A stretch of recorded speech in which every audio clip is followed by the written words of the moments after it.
prezada deputada Maria Lúcia Amari, que preside essa sessão ordinária, prezado deputado Raul Marcelo, prezado funcionários aqui da Assembleia Legislativa, aos policiais militares presentes, a todos que nos assistem pela TV Assembleia.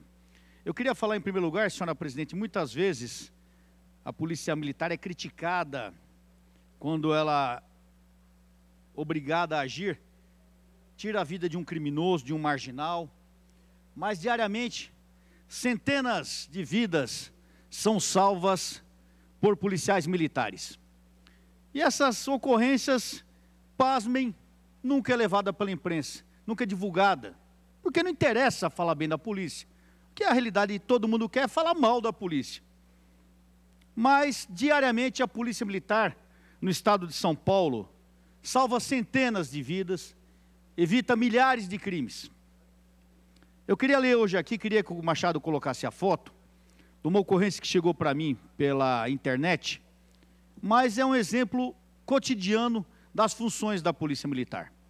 No último dia 16 de maio, aqui na Zona Sul de São Paulo, mais especificamente na região de Parelheiros, a viatura da Polícia Militar, trabalhando ali na 2ª Companhia do 50 Batalhão Metropolitano na Zona Sul, uma viatura que era guarnecida pelo soldado Pedro Caléu de Oliveira. Essa viatura estava patrulhando na Zona Sul e na tarde do dia 16 houve uma grande tempestade em toda a cidade de São Paulo. Essa tempestade derrubou árvores, infelizmente 2 pessoas faleceram, enfim, catástrofe geral. A nossa cidade continua uma porcaria para quando nós temos intempéries. A cidade continua sem escoamento, a cidade continua caindo árvore e matando cidadão, trânsito todo parado.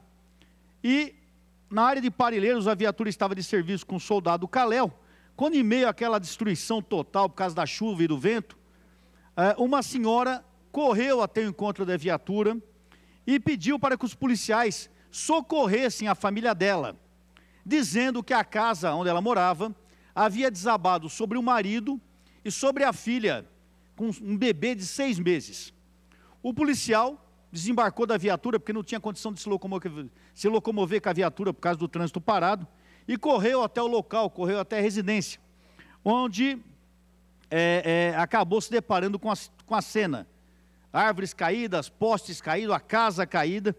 E quando ele chegou, ele localizou os escombros da residência e localizou o pai debaixo dos escombros com o corpo sobre a criança. O pai protegeu a criança com o corpo. E isso salvou aquela criança, porque os 2 estavam sob peso de todos os escombros da casa. O policial militar começou a tirar os escombros do local e conseguiu retirar o bebê dos braços do pai. A bebê estava inconsciente e com um corte na cabeça. O policial militar, devido à chuva, devido ao momento, colocou o bebê por dentro do colete e levou aquela bebê até a viatura, voltando em seguida para retirar o pai, que estava com vários cortes no corpo e uma fratura exposta no braço.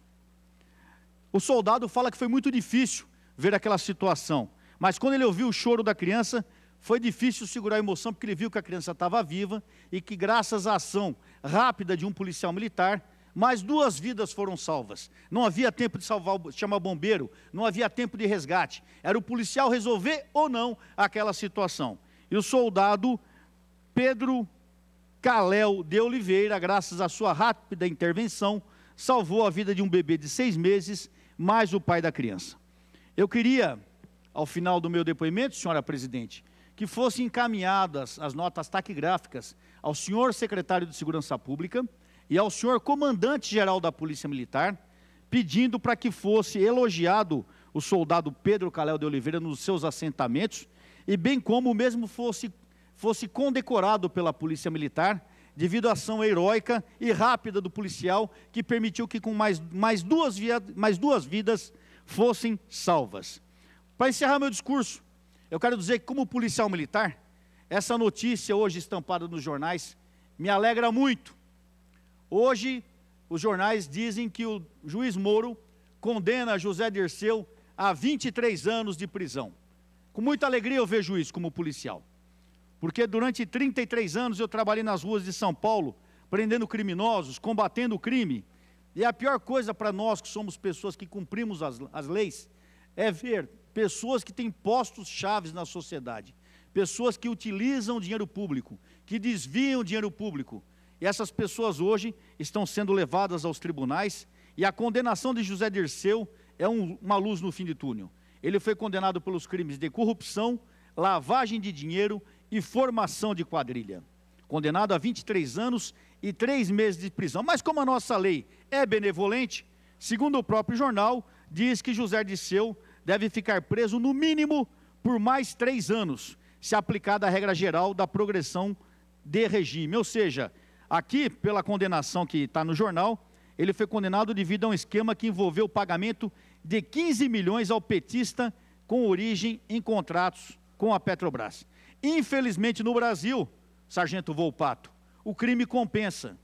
O cara desviou 15 milhões, isso é o que está aparente, e vai puxar 3 anos de cana. O cidadão trabalha a vida toda, 30 anos, 40 anos, e não sabe nem o que é 100 mil reais, e muito menos 3 milhões. Bom seria que ele cumprisse os 23 anos de cana dura, como nós chamamos, atrás das grades. E esperamos, sinceramente, que muitos outros venham depois dele, porque lugar de bandido é na cadeia. Muito obrigado, senhora presidente.